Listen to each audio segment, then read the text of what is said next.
For today, we will discuss taxation on individuals. Okay.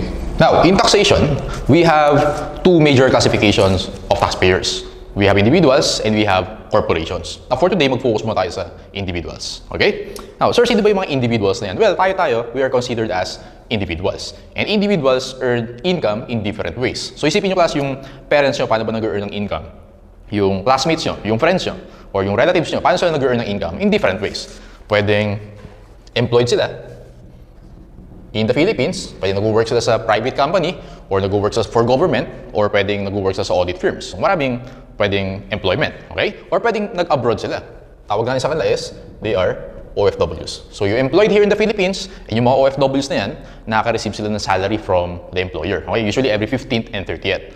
So, ang tawag sa income class nila is employment income. Alright? Okay, so next, pwedeng nag-set up sila ng business. Alright? Yung business pwedeng physical business or online business. So, class, ano ba example ng physical business? So, for example, nagtayo ng milk tea shop, alright? Or nagtayo ng restaurant. Yan, example ng physical business yon. Ano naman example ng online business? Well, nagbebenta ka ng, let's say, clothes sa, let's say, Shopee. Ayan. Or pwedeng online sabong. Ayan, online business yan. Now, yung income naman generate from these businesses, ang tawag natin ng class is business income. Alright? Or pwede naman class na in-exercise nila yung profession nila. Okay? Exercise of profession. For example, dentist, nagtayo ng dental clinic. Okay? Auditor, nagtayo ng audit firm. Lawyer, nagtayo ng law firm. Ang tawag natin dyan class is exercise of profession. And yung income from the exercise of profession is what we call professional income. Right? Ano pa? Ano pa yung ibang ways para mag-earn ng income? Pwedeng through investments. Okay? So siguro, nag-invest sa stocks. Ano pa? Nag-invest sa cryptocurrencies or crypto. Yung mga earnings from these investments, ang tawag natin sa kanilang class, they are passive income. Okay? So, meron tayong employment income, we have business income, professional income, we have passive income. Okay? Or pwedeng combinations. For example, class, employed ka ng, let's say, 8 to 5 or 8 to 6 every day. Okay? And then, sa gabi, nag-online business ka. O, pwede rin yun. Tawag sa'yo, mixed income earner naman. Or pwedeng weekdays, employed ka. Sa weekends naman, inaasikaso mo yung business mo. Tawag sa'yo, mixed income earner. Alright? So, class, yung individuals na yan, again, meron different ways yan to earn or to generate income. Ang goal natin for this session is to know how much yung kailangan nilang bayaran na tax. Okay? Usually, every April 15. Okay? Pag nalaman natin kung how much yung babayaran nila na tax, then, ang next step is magpa-file. Okay? And then, babayaran. Tama? So, how much muna? And then, magpa-file. Usually, ang filing class and payment sa EFPS yan. Yun yung tawag. Electronic Filing and Payment System. So, sa BIR website lang din yan. Okay? So, kaya very efficient na ngayon. Sa lahat ng filing mo, lahat ng payment are done online. Okay? So, ayan. Now, in order for us to know kung how much yung kailangang bayaran ng tax ng individuals na yan, we have to consider three things. Ito yung tatandaan nyo, class. Ito lang yung kailangan mong malaman for taxation on individuals. Considerations natin, three items. Number one is the classification of the individual taxpayer. Okay? Number two is the type of income. Ano yung type of income? Ito yun. Employment income, business income, professional income, passive income. Number three is the amount of income. Okay? Amount of income. Later, makikita nyo class na may important threshold tayo dito, which is 3 million pesos. Right? So again, ito yung considerations natin in order to understand taxation of individuals. Classification of taxpayer, number one. Number two is type of income. And number three is how much yung income or amount of income. Now, mag-focus muna tayo class dito sa number one, classification of taxpayer. So lagay natin dito, classification. Okay. Now, sa discussion natin class ng classification, ito na yung application na tinatawag natin na situs of taxation. Naalala nyo yun sa general principles? When you say situs of taxation, it means place of taxation. Now, we have four classifications for taxpayers, for individual taxpayers. Meron tayong resident citizen, non-resident citizen, we have resident alien, and then non-resident alien. Under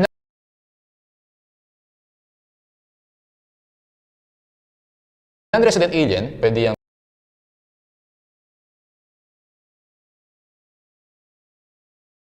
non-resident alien engaged in trade or business.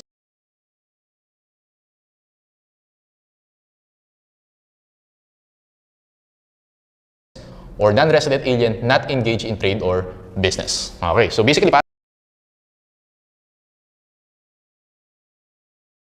5 yung classifications. Resident citizen, non-resident citizen, resident alien, and non-resident alien engaged in trade or business, and non-resident alien not engaged in trade or business. Sir, bakit important yan? So, ganito yung class. So, ito yung income na na-earn nila in the Philippines and income na na-earn nila abroad. Right? So, ang tawag natin dyan, so actually, yung nakalagay sa tax code, income earned within the Philippines or inside the Philippines. Pag abroad naman, income earned outside or without the Philippines. Okay? If you're a resident citizen, lahat ng income na earn mo here in the Philippines and abroad, kailangan bayaran mo yan, yung tax niyan dito sa Pilipinas. Alright? And then everything else, pag non-resident citizen ka, ang kailangan mo lang bayaran na tax sa Philippines, yung na-earn mo sa Philippines. Yung na-earn mo abroad, hindi mo na kailangan bayaran in the Philippines. Same rule applies to resident alien and non-resident alien. Okay? So it means, class, kapag resident citizen ka, lahat ng income mo globally, kailangan mong bayaran sa Pilipinas. Got it? Sir, ibig sabihin kapag non-resident citizen ako, makakatipid ako? Not necessarily. So for this one, yung income na na-earn mo sa Philippines, babayaran mo sa Philippines. Yan, non-resident citizen ka. You earn na income sa Philippines, babayaran mo sa Philippines.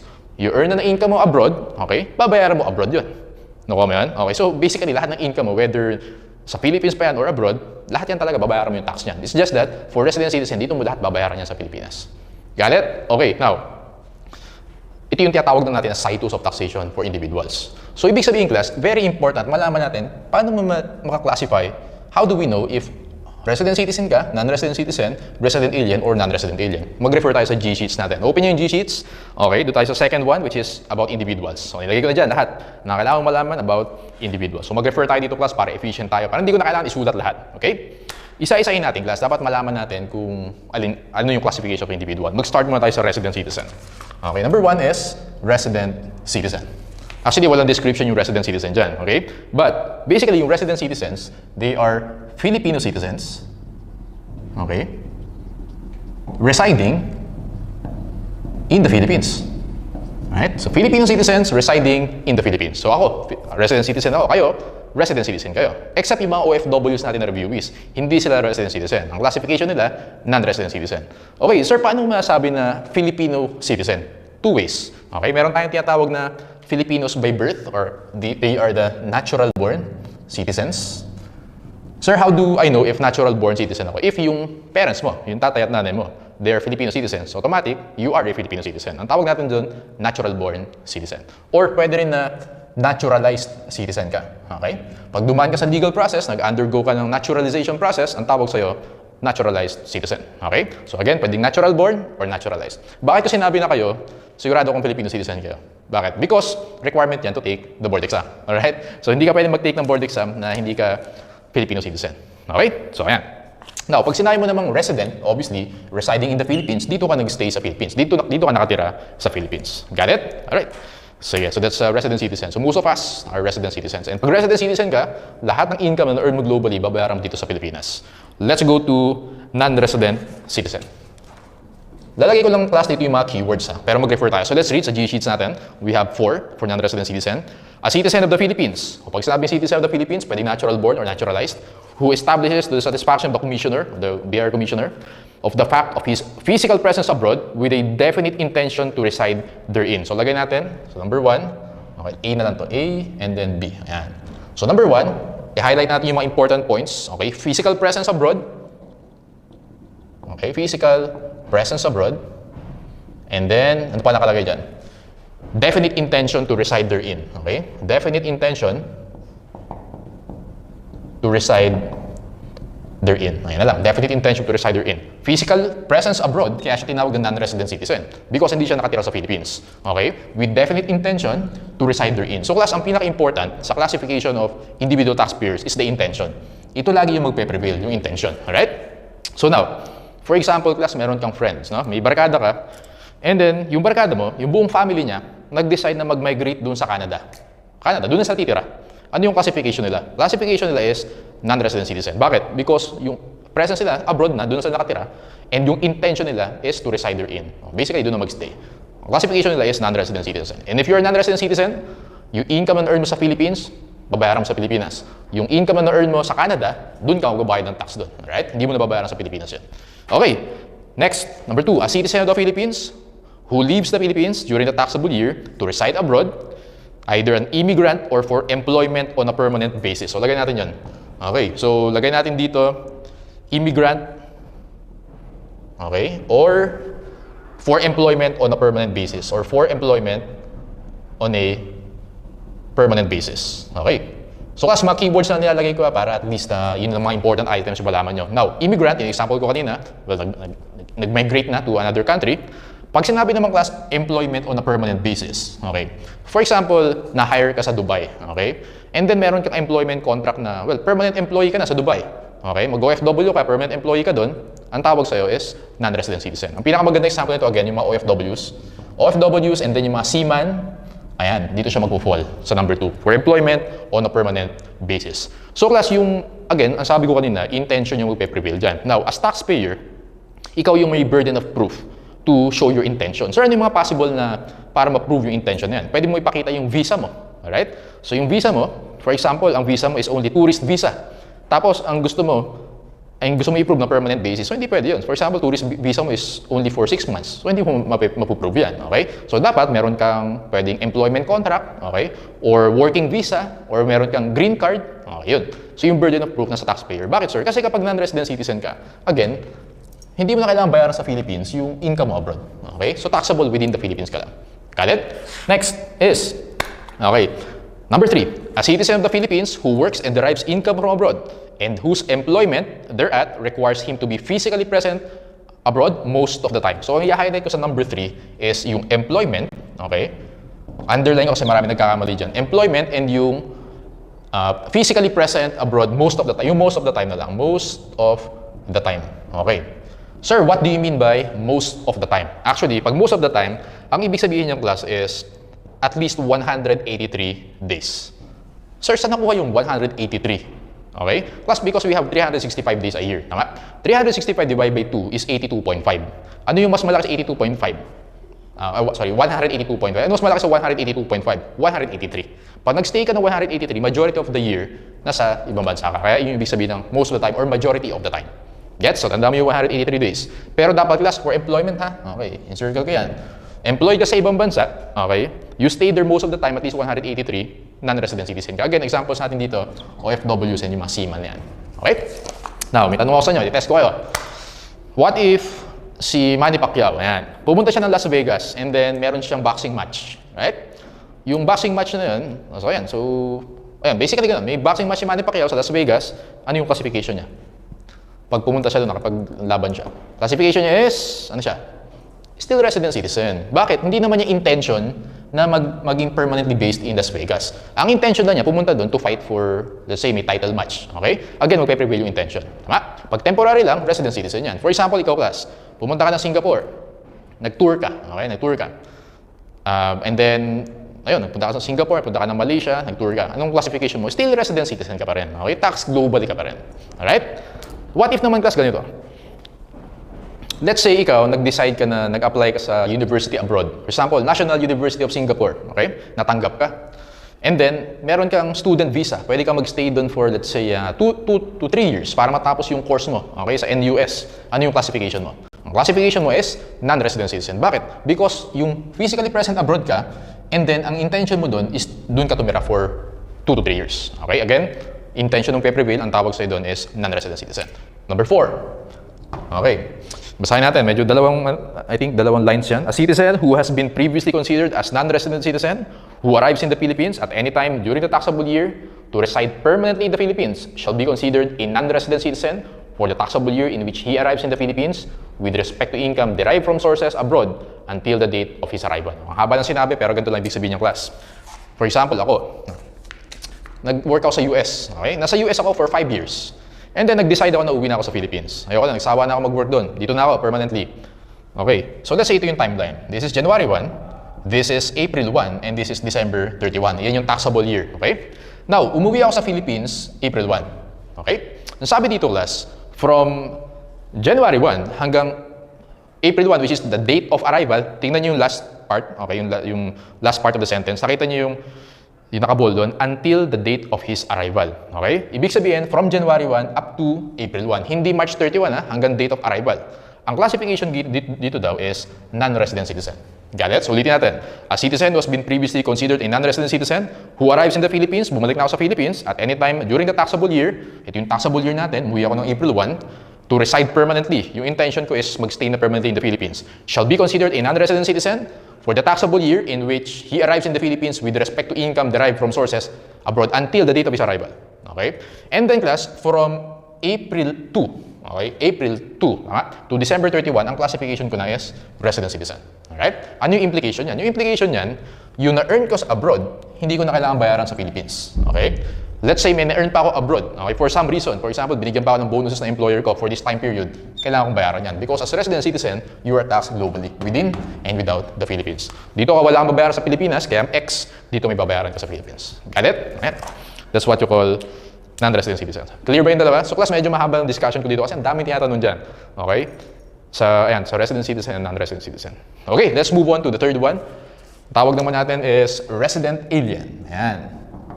RA or resident alien. Tignan natin yung mga important points. C pala, letter C. Resident alien. Number 1, an alien actually present in the Philippines. Pag sinabi mong alien, ibig sabihin na yung class, hindi siya Filipino citizen. So, opposite ng Filipino citizen, alien.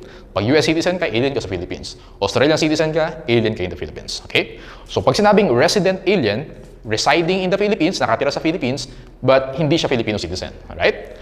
An alien actually present in the Philippines who is not a mere transient. Okay? Hindi lang siya just a very short stay lang. Okay? Hindi ganun. Okay?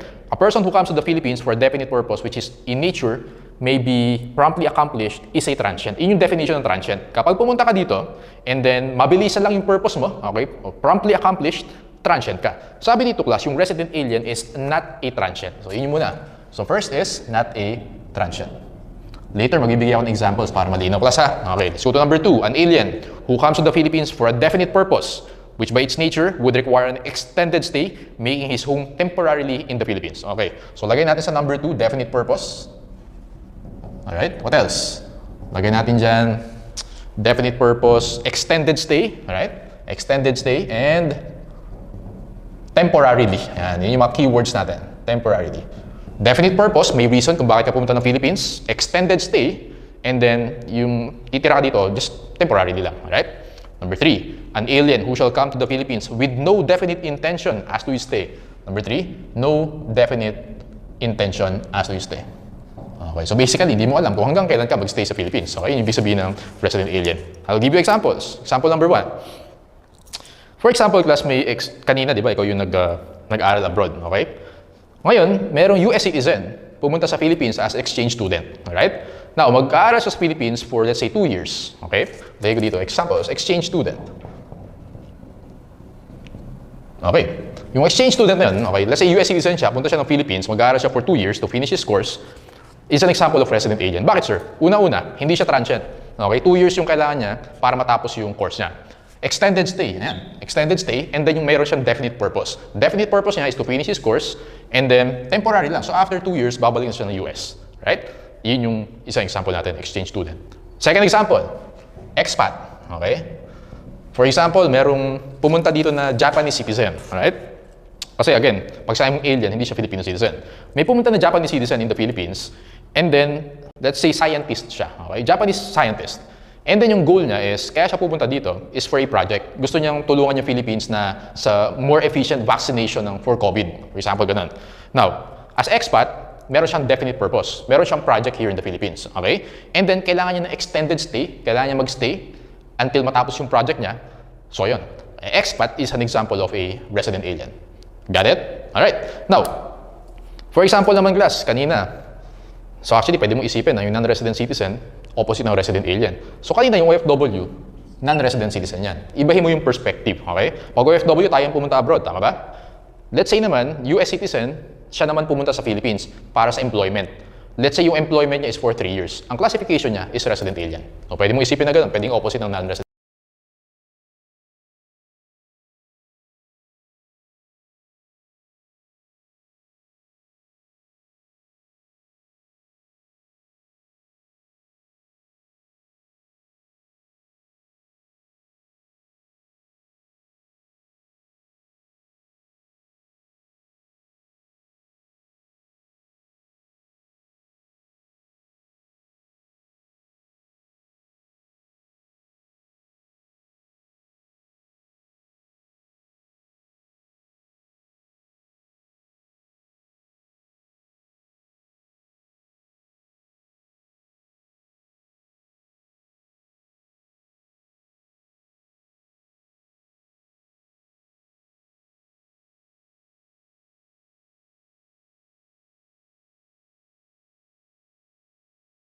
citizen.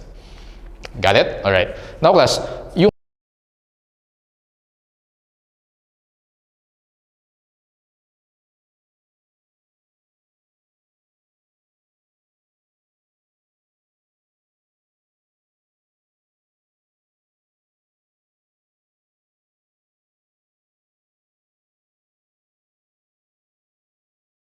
third natin, ay yung fourth pala natin is what we call non-resident alien. Okay. Now, meron din tayong rule. Okay, so again, ang important dito is the intention. Yun muna, intention. Second, meron tayong general rule na pag nagstay ka at least 2 years in the Philippines, at least, okay, pag yung alien nagstay sa Philippines at least 2 years, makaka-acquire siya ng resident status. Alright? Resident status. Ibig sabihin, i-consider na siya as resident. Got it? If less than 2 years naman, ang classification niya is non-resident. Right? Pero again, yung number one priority is yung intention. Intention muna. And then, itong 2 years na ilang yung general rule. Okay? Pag-stay ka at least 2 years, residence ka na. If less than 2 years, non-resident ka. Got it? Let's go to non-resident alien. Non-resident alien, we have 2 types. Meron tayong tinatawag na non-resident alien engaged in trade or business or NRA-ETB. And we have NRA-NETB. Alright? Sir, ano yung NRA-ETB? O, basahin natin. Engaged in trade or business, an alien, individual, actually engaged in trade or business in the Philippines. Okay? Nakalagay dyan, actually engaged in business, in trade or business in the Philippines. So, meron ka talagang business sa Pilipinas, pero hindi ka nakatira sa Pilipinas. Ang tawag sa'yo dyan, NRA-ETB. Alright? What else? Number 2, an alien who comes in the Philippines for an aggregate period of more than 180 days. Okay. Pag nagpunta ka sa Philippines for more than 180 days, ang tawag sa'yo dyan, class, NRA-ETB. Alright? Now, huwag ka ma-confuse dito ha. Kanina, 183. Yung 183 days, applicable siya sa non-resident citizen. Yung 180 days, applicable yan sa NRA-ETB. Remember that, right? Kasi yung wording sa tax code, most of the time, para sa NRC, kaya 183. Sa NRA-ETB naman, 180 days. Okay? If less than 180 days ka, ang tawag sa'yo dyan, okay? If 180 or less, okay? NRA-NETB ka naman. Got it? And also, kapag transient ka, transient. Ano ulit yung transient? Basahin natin dun sa, di ba, yung RA, yung resident alien, hindi daw transient. Okay? Pag sinabi mong transient, balik ka dun sa RA, sa sentence, o sa number 1, sa second sentence, a person who comes to the Philippines for a definite purpose, which in its nature may be promptly accomplished, is a transient. Kapag transient ka, NRA-NETB ka. Pag hindi ka transient, RA ka. Alright? So, lagay natin dito, pag transient, meron kang definite purpose, and then, meron kang which may be promptly accomplished. Ayan. So, ito yung mga keywords natin. Definite purpose and promptly accomplished. Alright? You call it NRA-NETB. Example. Okay. So, for example, class si LeBron James, the greatest of all time. Pumunta sa Philippines. Okay? For an exhibition game. Ayan. Exhibition game. Ano yung classification ni LeBron? What do you think? Well, eliminated na yan. So, syempre, hindi Filipino citizen yun. Resident alien or non-resident alien? Actually, tatlo yung choices mo. Resident alien, NRA-ETB, NRA-NETB. Ang classification ni LeBron, NRA-NETB. Bakit, sir? Because meron siyang definite purpose, which is the exhibition game, which may be promptly accomplished. Matatapos agad. After the exhibition game, punta na siya ulit sa US. And also, most likely yung exhibition game na yun, hindi naman siguro sa sobrang ng 180 days. Okay? So, dito siya. NRA-NETB siya. Another example. Meron K-pop. Okay? K-pop, pumunta sa Philippines, nag-perform ng 3-day concert. Ano classification ng K-pop na yun? They are NRA-NETB. Purpose nila is a concert which may be promptly accomplished in 3 days. Got it? Ulitin ko. Ito pa isa. So, ikaw, pumunta ka na Singapore, nag-tour ka. Ano ulit yung classification mo? Resident citizen. Okay? Pag yung Singaporean naman, pumunta sa Philippines, nag-tour siya dito. Let's say 2 weeks. Ano yung classification niya? NRA-NETB. Okay? Malamang naman. 2 weeks lang, so malamang less than 180 days yan. NRA-NETB siya. Ano yung importance yan? Because yung importance yung class, again, mag-a-apply yung situs of taxation. Resident citizen, taxable globally. The rest of the individuals, taxable lang sila within the Philippines. Yun. Ayan, yan lang yung mga kailangan mo tandaan sa individuals muna. Sa part 2 yung computation natin. Part 1 muna tayo, concepts muna. No? Get your handouts. Let's go to theory number 1. It is important to know the sources of income or source of income for tax purposes. Bakit important yun? Dapat malaman mo kung Philippines or abroad na earn yung income. Why? Let's go to letter A. Some individual taxpayers are taxed on their worldwide income. Sino yung tax sa worldwide income? Resident citizen or global income. While others are taxable only upon income from sources within the Philippines. Sino yun? Non-resident citizen, resident alien, and non-resident alien. A is the answer. Tignan natin yung ibang choices. B, the Philippines imposes income tax only on income from sources within. Hindi. Without pwede rin pag resident citizen. Letter C, some individual taxpayers are citizens while others are aliens. Export sales are not subject to income tax. Best answer is letter A. Number 2, the following are general principles of situs of income taxation. Statement 1, a citizen of the Philippines residing therein is taxable on all income derived from sources within and without. Is that true? Yes. Ano yung statement 1 na yan? Resident citizen yan. Bakit? Nakalagay citizen of the Philippines. So, citizen ka. Residing therein, resident citizen, taxable globally. Statement 1 is correct. Statement 2, a non-resident citizen, ito siya, is taxable on income derived from sources within the Philippines. Correct. Okay. Statement 3, an individual citizen of the Philippines who is working and deriving income from abroad as an overseas contract worker, OCW or OFW, is taxable only on income from sources within the Philippines. That's correct. So class, yung mga OFWs, magpo-fall siya under non-resident citizen. Alright? So mga working reviews natin dyan, non-resident citizen kayo. So yung income nyo dito sa Philippines, kung meron man, alright? Hindi mo, yun lang yung kailangan bayaran sa Philippines. So income mo dyan abroad, hindi mo kailangan bayaran sa Philippines yan. Let's go to statement number 4. An alien individual, whether a resident or not, is taxable only on income derived from sources within the Philippines. That's correct. All of the statements are true. Letter A. Let's go to number 3. A citizen of the Philippines who works and derives income abroad is a resident citizen. If he stayed outside the Philippines, okay. Now, kapag nag-stay siya, okay, at least 183 days, or most of the time, ang classification niya is non-resident citizen. Pero ang tanong sa number 3, paano naman kapag resident citizen? It's the other way around. Kapag naman less than 183 days, punta ka abroad, less than 183 days, resident citizen yung classification mo. Okay? Letter D yung sagot natin for number 3. Dog. Number 4, a citizen of a foreign country is considered a non-resident alien engaged in business or engaged in trade or business if he's stayed inside the Philippines 180 days. So huwag ka ma-confuse ha, sa 183 and 180. Alright? Letter C yung sagot natin dyan for number 4. Number 5, who among the following is a non-resident alien? NRA. Nasaan yung non-resident alien? Ito. An alien who comes to the Philippines for a definite purpose which in its nature may be promptly accomplished. Ayun, transient. Definite purpose, promptly accomplished. A na yung sagot natin dyan. Tingnan natin yung ibang choices, class. Letter B, an alien who comes to the Philippines for a definite purpose which in its nature would require an extended stay. Extended stay is a resident alien. An alien who has acquired residence in the Philippines. Well, pag nag-acquire ka ng residence, which means nag-stay ka at least 2 years sa Philippines, resident alien yan. Letter D, an alien who lives in the Philippines with no definite intention. No definite intention as to his stay. Wala siyang intention, wala siyang plan kung hanggang kailan siya mag-stay sa Philippines. So basically, ganun. Okay? Letter B, C, and D refer to resident alien. Non-resident alien is letter A. Final answer for number 5 is letter A. Number 6, a resident citizen is taxable on all income derived from sources. Pag resident citizen ka, within and without the Philippines, letter D, dog. Number 7, a non-resident citizen, NRC, is taxable on all income derived from sources within the Philippines. Letter A. A resident alien is taxable on all income derived from sources. Pag resident alien ka, within the Philippines, letter A. A non-resident alien is taxable on all income derived from sources within the Philippines, letter A also. Okay? So for non-resident alien, whether you are engaged in trade or business or not engaged in trade or business, taxable ka lang within the Philippines. Got it? Okay. Easy lang, di ba? Ayan. Wala pa tayong computation. Yung concepts muna tayo. Number 10, a citizen of the Philippines who works and whose employment requires him to be physically present abroad. Nasaan yun? Employment requires him to be physically present abroad most of the time. Ayan. Majority of the time. It means 183 days. Okay? At least 183 days.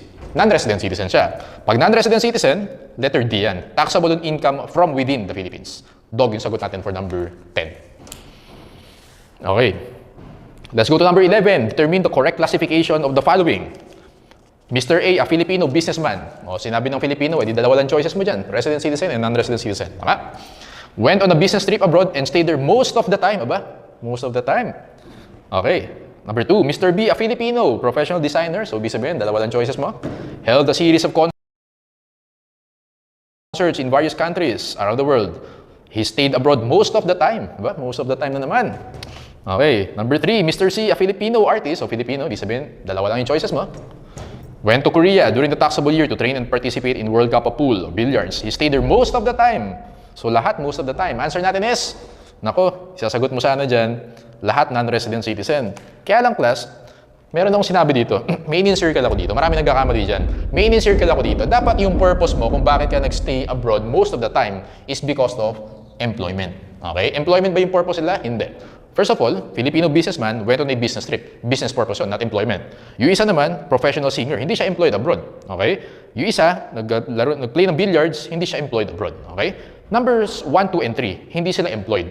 Even if nag-stay sila abroad most of the time, if hindi ka naman employed doon, hindi ka magpo-fall under this. Therefore, ang classification tatlo na yan is resident citizen. Final answer, dog for number 11. Dog yan. Alright? Resident citizen, and resident citizen. Kaya example ko class dito, OFW. Okay? Because OFWs are employed. Alright? Ayan. Number 12, who among the following individual taxpayers is taxable on income within and without? So, ibig sabihin class, alin daw dito yung resident citizen? Tama? Tingnan natin. Letter A, Mr. A, a native of Bulacan, working as overseas contract worker in Japan, OFW or OCW, non-resident citizen. Lagay mo dyan, NRC for letter A. Letter B, Mr. B, a naturalized Filipino citizen. Pag naturalized ka, considered ka na as Filipino citizen. Tama? And married to a Filipina. He had been living in Cavite since 1970. Ang tagal naman nakatira dito. So, nag-acquire ka ng resident status. Ibig sabihin, resident ka na, and then Filipino citizen pa. So, ang classification mo is resident citizen. Boy yung sagot natin for number 12. Okay? Lagay mo na, boy. Tingnan natin yung other choices. Letter C, Mr. C, Spanish citizen. So, alien yan. Okay? A resident of Madrid spent a 1-week vacation trip in Boracay. Pag mga tourist na ganyan, non-resident alien, not engaged in trade or business. Yan. NRA and ETB. Lagay mo dyan for letter C. Mr. D, Taiwanese singer, held a 3-day concert in Manila. That's an example also of NRA and ETB. Because pareho yan, si Mr. C and Mr. D, meron silang definite purpose. Si Mr. C, ang purpose niya is vacation. Si Mr. D naman, yung purpose niya is concert. Pero both of their purposes may be promptly accomplished. Alright? Which is less than 180 days. So it means C and D are both NRA and ETB. Answer natin for number 12 is boy. 13, Mr. Y, a Japanese national. Yun pa lang, pag sinabing Japanese national, it means it's an alien. Arrived in the Philippines on January 1 to visit his Filipino friends. He planned to stay in the country until December 31, 2023, by which time he would go back to Japan. Mr. Y derived income during stay in the Philippines. For 2021, taxable year, Mr. Y shall be classified as A. Alright. First off, sa unang part pala ng sentence, Japanese national. So ito na lang yung choices mo. Is either resident alien or non-resident alien. Tama? Analyze natin class. Sabi dyan, dumating siya January 1, 2021. Yung plano niya is to stay until December 31, 2023. So ilang years yun? 21, 2023. By which time he would go back to Japan. Alright? Mr. Y derived income during his stay here in the Philippines. Okay. Now, for 2021 taxable year, Mr. Y shall be classified as A. Ang sagot natin dito class is letter A, resident alien. Bakit sir? Di ba naka 1 year pa lang siya? Kasi 2021. Yes. Pero class, tandaan mo. Sabi ko sa'yo, ang magpe-prevail lagi is the intention. Right? Intention. Ano ba yung intention ni Mr. Y dito? Yung intention niya is to stay for 3 years until December 31, 2023. Paano niya mapuprove yung intention? So, si Mr. Y, pwede magpakita siya ng visa, let's say permanent visa. Okay? Let's say, makakapag-stay siya dito for 3 years, for example. Yun yung magpe-prevail. Right? Now, so, kahit naka 1 year pa lang dito si Mr. Y, kasi 2021, nag-arrive siya January 1, so let's say today is December 31, 2021. Resident alien pa rin yung classification niya. Again, intention muna. Number 2, i-consider mo na yung 2 years na residence. Okay? Letter A, sagot natin for number 13. Number 14, Mr. X was hired by a foreign petroleum contractor in South Korea to provide technical assistance for 2 months from February, March. He was hired again for the month of June, July, and October to December, October, November, December of the same taxable year. Mr. X is a, alright, so 7 months, tama? 7 months siya nag-stay abroad. Okay? So, si Mr. X pumunta ng Korea, nag-stay siya doon for 7 months. Actually, dapat exact yung counting of days. Pero let's say 30 days. So, 7 times 30 is 210 days. Tama? Now, nag-stay siya abroad 210 days, which is at least 183 days. Tama? So, ibig sabihin class, yung classification ni Mr. X, nag-fall siya dito. Okay? Non-resident citizen. Got it? Letter B yan. Let's go to number 15. Mr. Z, Australian. Sabi pa lang, Australian na. Ibig sabihin, alien siya. Arrived in the Philippines on January 1, 2021 and continued to live and engage in business in the Philippines. He went on a tour of Southeast Asia from August 1 to November 5, 2021. He returned to the Philippines November 6 and stayed until April 15, 2022. He earned during his stay in the Philippines income from his investments in Philippine corporations. For the year 2021, his taxable status is that of a, okay, so si Mr. Z, Australian siya. Pipili na lang tayo between the two. Resident alien or non-resident alien. Now, nagpunta siya sa Philippines January 1. Tama? Kailangan natin malaman how long siya nagstay sa Philippines. And then, nag-tour siya sa Southeast Asia from August 1. So, ibig sabihin, January 1 to July 31, nasa Philippines siya. Bumalik siya na November 6. Okay? Yung pinag-uusapan nating class dito is only for year 2021. And then, nag-stay siya until April 15, 2022. So, since 2021 yung pinag-uusapan natin, up to December 31. So, January to July, tama ba 7 months yun? So, this is 7 months. Tama? November, December, so let's say 2 months. Okay? So 9 months, approximately 9 months, times 30 na lang, okay, 270 days. Though ang exact yung counting, dapat exact yung counting. Pero estimate lang natin. So that's 9 months, or 9 times 30 is 270 days. Okay? It's very apparent na sumobra siya dito sa 180 days. Okay? Sumobra sa 180 days, yung classification dyan ni Mr. Z is non-resident alien, engaged in trade or business, or NRA-ETB. Alright? NRA-ETB. Okay? Class, punta ulit tayo sa G-sheets natin. Punta ka dun sa NRA. NRA and ETB. Okay? So, NRA, ETB. Okay, punta ka dun, class.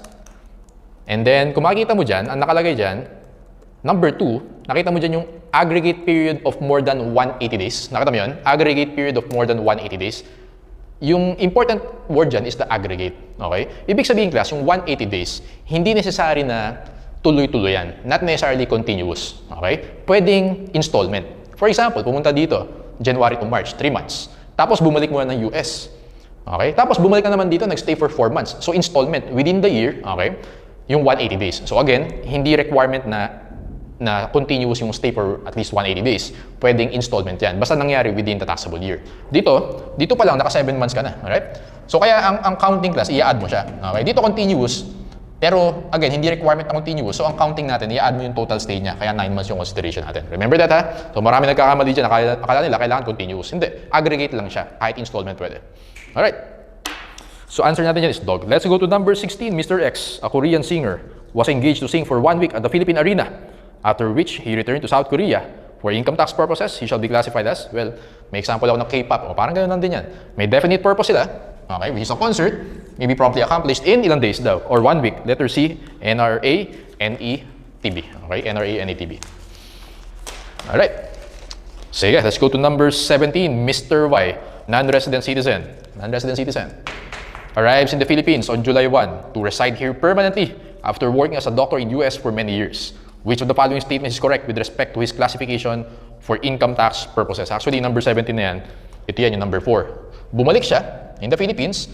So, from January 1 up to the date of his arrival, classified siya as non-resident citizen. Moving forward, resident citizen na siya. Kaya sagot natin dito, class, is letter A. He shall be classified as non-resident citizen for year 2021 with respect to his income from January 1 until the date of his arrival, which is July 1. Alright? In the Philippines. After that, resident citizen na siya. Letter A is the answer for number 17.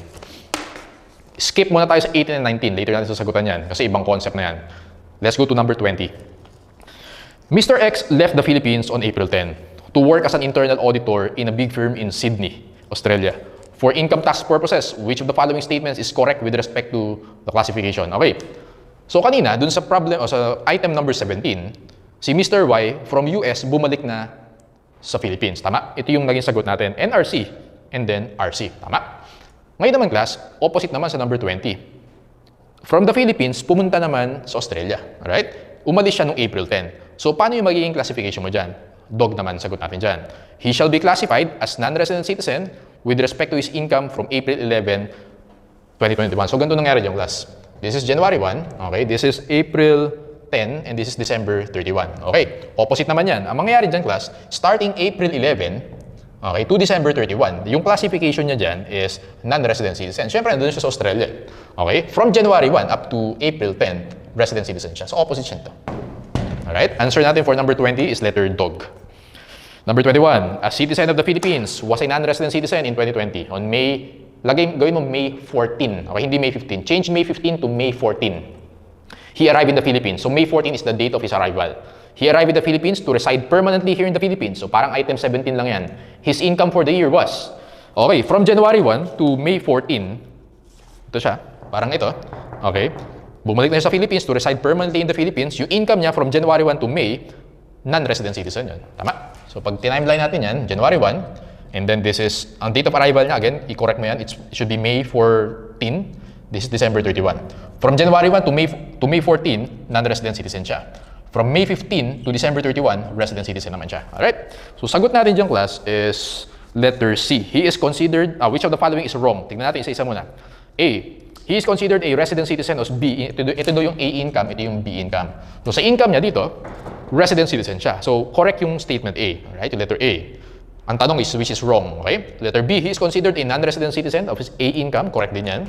Letter C, he is considered a resident citizen on his A and B income, mali na yan. Kasi for A, resident or non-resident citizen siya, for B, resident citizen naman. Letter D, he is not taxable in his A income. Hindi siya taxable sa Philippines because non-resident citizen siya dito. Got it? Okay. Yung number 22, 23, and 24, sa part 2 natin sasagutan yan, mas related dun yan. But let's go back to number 18. Okay. Now, tingin tayo sa G-sheets natin, class. Nakita mo dyan, after NRA and ETB, nilagay ko dyan yung Citus of taxation. Nakita mo yan? Actually, yan, kinapi ko lang yan from yung sa general principles. Okay? Citus of taxation. Well, yung diniscuss natin for individuals na yan, it's Citus of taxation on an individual level. Okay? May pwede pa natin expound yan for this one. Okay? Tignan natin. Persons, yun yung pinag-aralan natin. Residence of the taxpayer, okay, yung Citus niya. Real property, location naman. Ganito ibig sabihin ng class. Sir, ibig sabihin ng Citus of taxation, subject matter, real property, Citus is location. Sir, what do you mean by that? For example, class, yung real property ko, land. May land ako sa Philippines, okay?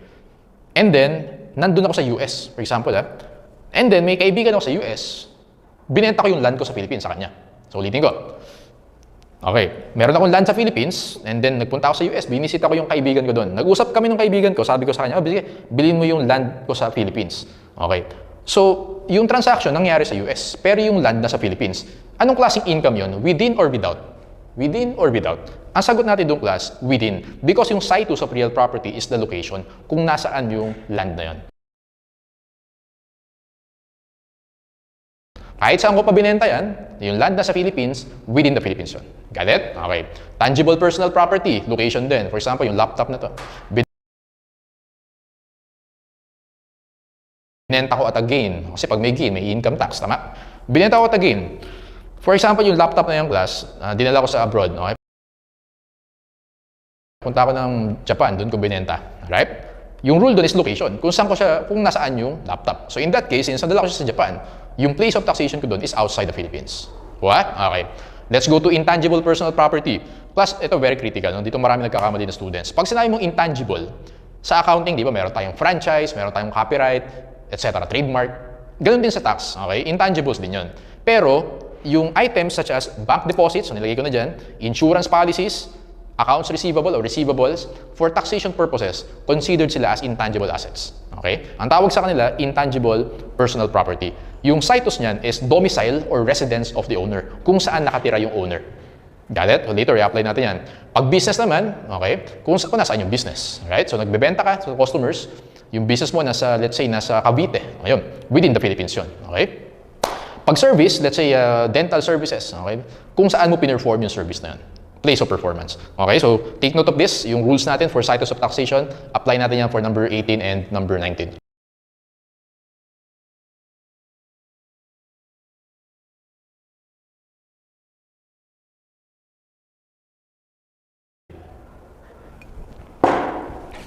Mr. Z, a Filipino citizen, migrated in US 6 years ago and got a permanent resident status or green card. He should pay his Philippine income tax on. Analyze natin yung class.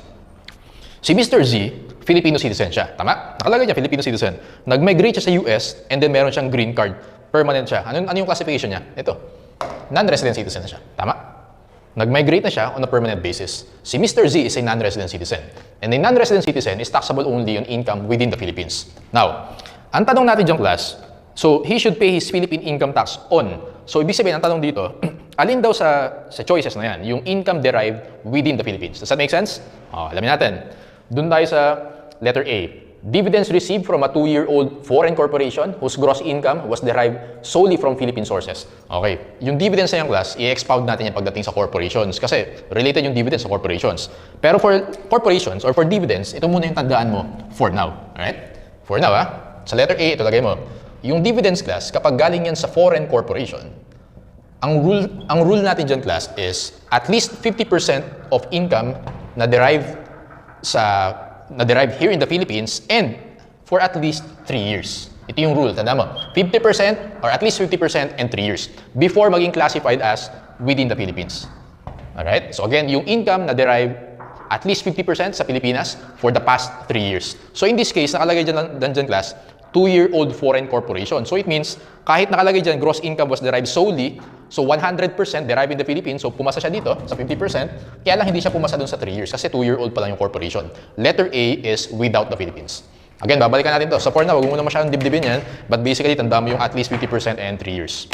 Letter B, the gains derived from sale in New York of jewelry he purchased in the Philippines. Plus yung jewelry, anong klaseng property yan? Is it a real or personal property? Personal property. Personal property, ano yung situs niyan? Location, kung saan mo binenta. Alright? Saan binenta yan? Sa New York. Tama? Binili sa Philippines, pero binenta sa New York. Okay? Nandoon yung jewelry sa New York. Outside the Philippines. So, mali rin yung B. Kasi ang hinahanap natin dito is within the Philippines. So, yung letter B is without the Philippines. Got it? The proceeds he received from a Philippine insurance company as the sole beneficiary of life insurance taken by his father who died recently.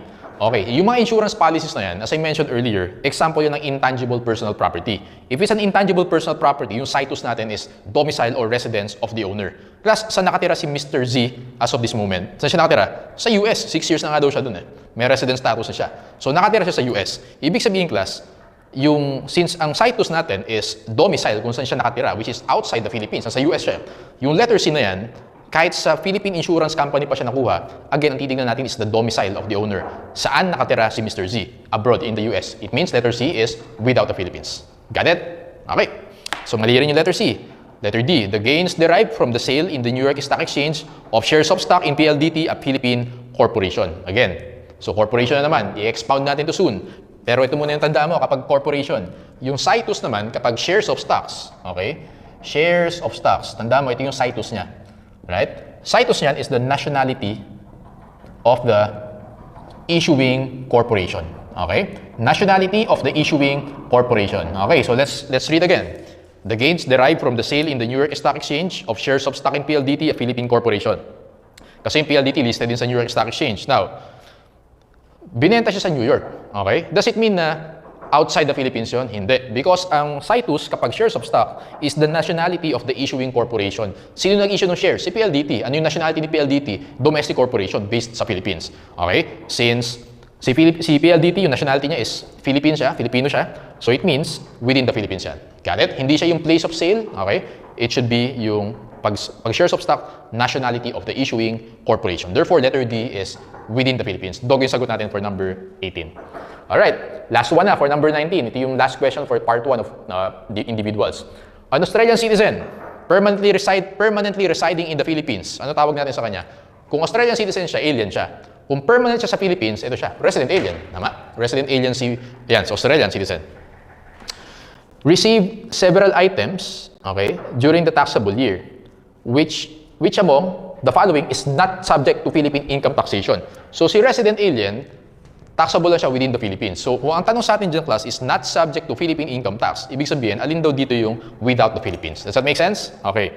Letter A, dividends received from an American corporation which derived 50% of its annual gross receipts for the past 7 years. Pag dividends, expound natin soon, ang rule natin is 50% and 3 years. Pasok ba siya dyan? Yes, 60% and 7 years. Ibig sabihin, within the Philippines yan. Letter A is within the Philippines, so hindi yan yung sagot natin kasi hinahanap natin is without the Philippines. Letter B, interest from his deposits in a local bank of a foreign currency earned abroad, converted to Philippine pesos. Ang dami nangyari. Okay.